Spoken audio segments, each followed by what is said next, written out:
I never expected her to change everything. It was the week before Thanksgiving when I came back home to Seattle after dropping out of college. So I was 22, full of shame, feeling like a failure.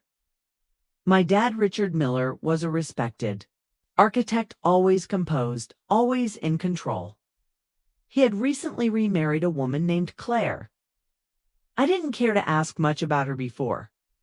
I figured she was just another one of his classy, cold wives. But the moment she opened the front door, I felt something I couldn't explain. Claire was 34, soft-spoken, with green eyes that seemed to look straight through me. She wasn't what I expected at all. She had this calm warmth, a quiet beauty, not loud, not flashy, just something deeply feminine, like a hidden melody. I tried not to stare, but my heart betrayed me from the first second. At first, she was just nice to me, offering me coffee in the mornings, asking how I was doing, genuinely listening. No one had done that in a while. I had become a shadow in my own life, and somehow Claire saw me. We started having late-night talks in the kitchen when I couldn't sleep. She'd be in her robe, hair up, sipping tea, and I'd sit across from her in sweatpants, pretending to be casual, while every nerve in my body felt alive. She was gentle and curious. She asked about my writing, my dreams, and my childhood. And I opened up. I told her how lonely college had made me, how I never felt good enough, how my dad's expectations crushed me more than any grade ever could. She listened with this soft sadness in her eyes, like she understood too well. And she shared things too about how she used to dance when she was younger, how she wanted more from life than cocktail parties and polished conversations. We were two people hiding in plain sight, connected by the same invisible sadness. I started writing again because of her. Poetry, mostly raw, messy feelings I didn't know how to speak aloud. One afternoon, she found my notebook left open. On the couch, she read a few pages before I walked in. She didn't say anything. She just stood up, walked to me, and touched my hand. Her fingers were soft, lingering just a second too long. And in that moment, something changed. I couldn't sleep that night. My mind kept replaying that touch, the way she looked at me like she wanted to say something, but didn't. I knew. I was falling, and I hated myself for it. She was married to my father. It was wrong, forbidden, dangerous. But love doesn't care about rules. It doesn't ask permission. Just happens, slowly and all at once. Every time she smiled at me, my chest tightened. Every time she walked into a room, I forgot how to breathe. I started craving her attention, her presence, her voice. She became the reason I woke up in the morning, the ache in my chest at night. I wasn't sure what she felt. Not really. Maybe it was just kindness. Maybe she pitied me. Or maybe she saw me too, not as her stepson, but as a man. One night, while watching a movie together on the couch, she leaned her head on my shoulder. My heart almost stopped. Neither of us moved. We just sat there, breathing in sync, bodies almost touching, the air thick with everything we weren't saying. I knew I had crossed into dangerous territory. But I also knew something else. Claire wasn't just my dad's wife anymore. She was the first woman I ever truly loved. Asterisk, it happened on a night when the rain wouldn't stop. It's the kind of storm that makes the world feel smaller, quieter, almost intimate. My dad had flown to Chicago for a work trip, leaving just me and Claire in the house. I tried to act normal, like I hadn't spent the last few weeks falling deeply, helplessly in love with her, but being alone with her that night changed everything. She was wearing a soft gray sweater and leggings. No makeup, hair loose around her shoulders. She looked real, not like my dad's polished wife, but like someone who had lived. who had felt pain and carried it gracefully. We opened a bottle of wine after dinner and sat on the floor by the fireplace, surrounded by shadows and warmth. We talked for hours about life, regrets, what we thought love really meant.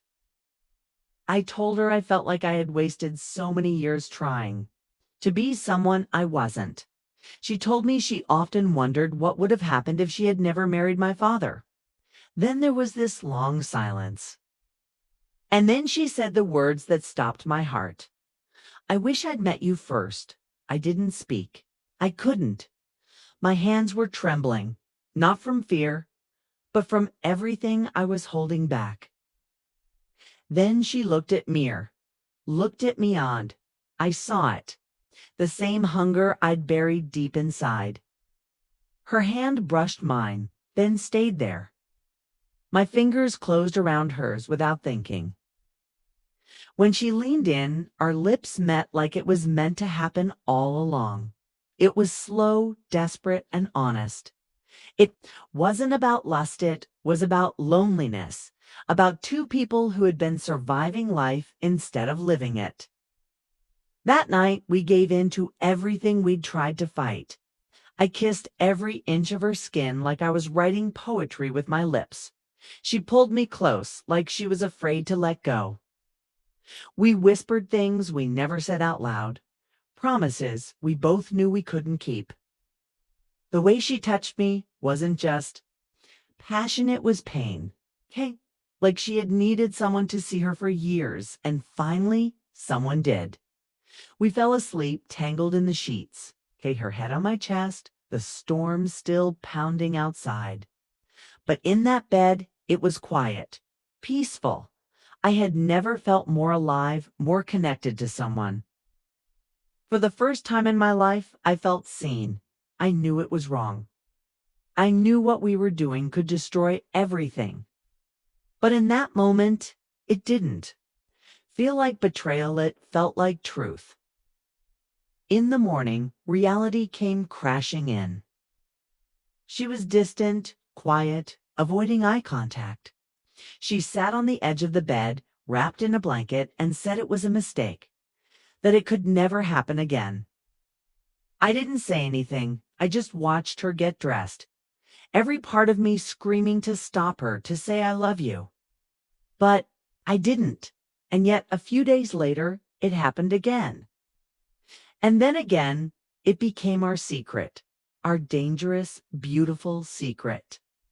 We stole moments when my dad went for a run, when Claire said she needed time alone, when the house was quiet and the guilt hadn't yet swallowed us whole.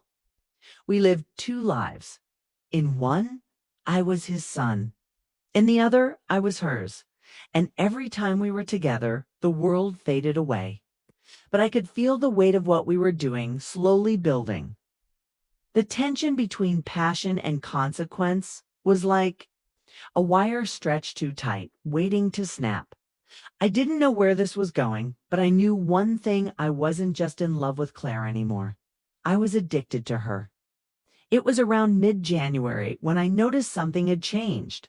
Claire wasn't the same. She was quieter, more distant, and harder to read.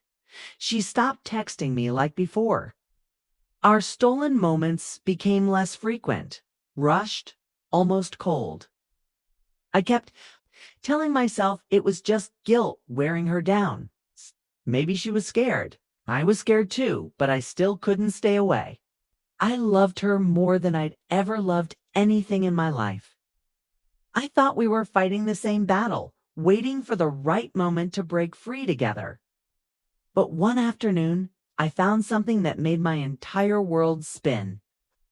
She had gone out for groceries and left her purse on the kitchen counter. I didn't mean to snoop, swear I didn't, but something was pulling me. I reached inside and found a folded piece of paper-ran ultrasound image. My breath caught. My hands shook. There was a tiny outline of a baby, and in the top corner it said 9 weeks. My chest felt like it had been cracked open. I waited in silence until she came back. I didn't say anything at first, just held up the image. She froze. Then her eyes welled with tears. "It's yours," she whispered, barely able to get the words out. I dropped onto the couch, heart pounding, 100 thoughts rushing through my head. I was going to be a father, at 22, to my father's wife's child. It felt unreal, messy, impossible. But under the chaos, I also felt something else, love. I wanted this. I wanted her. I wanted to raise that child, not in shame, but in freedom. We spent hours that night crying, holding each other, making plans. She said she couldn't live a lie anymore. She would tell Richard the truth. We agreed to leave it all behind. I found a small apartment across the lake. Nothing fancy, but it felt like the beginning of something real. She promised to meet me there in 2 days. I packed my bags, cleaned the place, bought groceries she liked. I even wrote a letter to my father, trying to explain, knowing it would never be enough. Then the day came, and she didn't. Hours passed. My calls went to voicemail. My texts were unread. I told myself maybe she needed more time. Maybe he didn't take it well. But then there was a knock on my door, and it wasn't her. It was my father. He looked broken, pale, like he hadn't slept. I'll never forget the way he looked at me, like I was a stranger. Like I was a betrayal wrapped in skin. She told me everything, he said, voice shaking. She said you seduced her, that you took advantage of her while I was away. My world shattered. Claire had told him, but she didn't tell the truth. She twisted it, lied, and left me to burn. I tried to explain. I told him I loved her, that we both made mistakes. But he didn't want to hear it. His eyes filled with disgust. "Not my son anymore," he said, turning and walking away. That night, I sat alone on the floor of that tiny apartment. No Claire. No baby. No family. Just silence and heartbreak. She betrayed me to save herself. Maybe she was scared. Maybe she never loved me the way I loved her. Or maybe loving me was too hard, too risky. Whatever it was, she chose her safety over our truth. And I lost everything because of it. Asterisk 3 years have passed, and sometimes it still feels like it happened yesterday. Some nights I wake up in a cold sweat, reaching for someone who's not there. Claire's memory lingers like a ghost, soft, beautiful, haunting. After everything, after the betrayal, after she vanished without a trace, I had to start over. I left Seattle and moved to Portland looking for somewhere quiet to disappear. One rented a small apartment above a bookstore and started teaching creative writing at a local college. For a long time, I couldn't write anything that didn't bleed. Every poem, every short story was about her Ivan. If I didn't use her name, I didn't know how to stop loving her. I didn't know how to forget the way she once looked at me, the way her voice softened when she said my name. I kept thinking about the baby, too, my child. Was it a boy or a girl? Did Claire keep it? Give it away? Lie and say it was my father's? I'll probably never know. That thought breaks me more than anything, knowing a part of me might be out there, growing up with no idea who I am. No idea what that night meant to me. But time does something strange. Doesn't heal everything, but it teaches you how. To live with the pain. Started writing a book. Not about Claire directly, but about a love that was beautiful and doomed. About two people who found each other in the wrong life, in the wrong moment. The words poured out of me like rain on a roof. I called it What Remains of Us and dedicated it simply to see who taught me everything and took it all away. When it got published, I didn't expect much, but somehow it found people. It reached those who had also loved someone they shouldn't have. I got letters from women in their 40s and men in their 20s, from college kids and single moms, all saying the same thing. I've felt this. I've lived this. Thank you.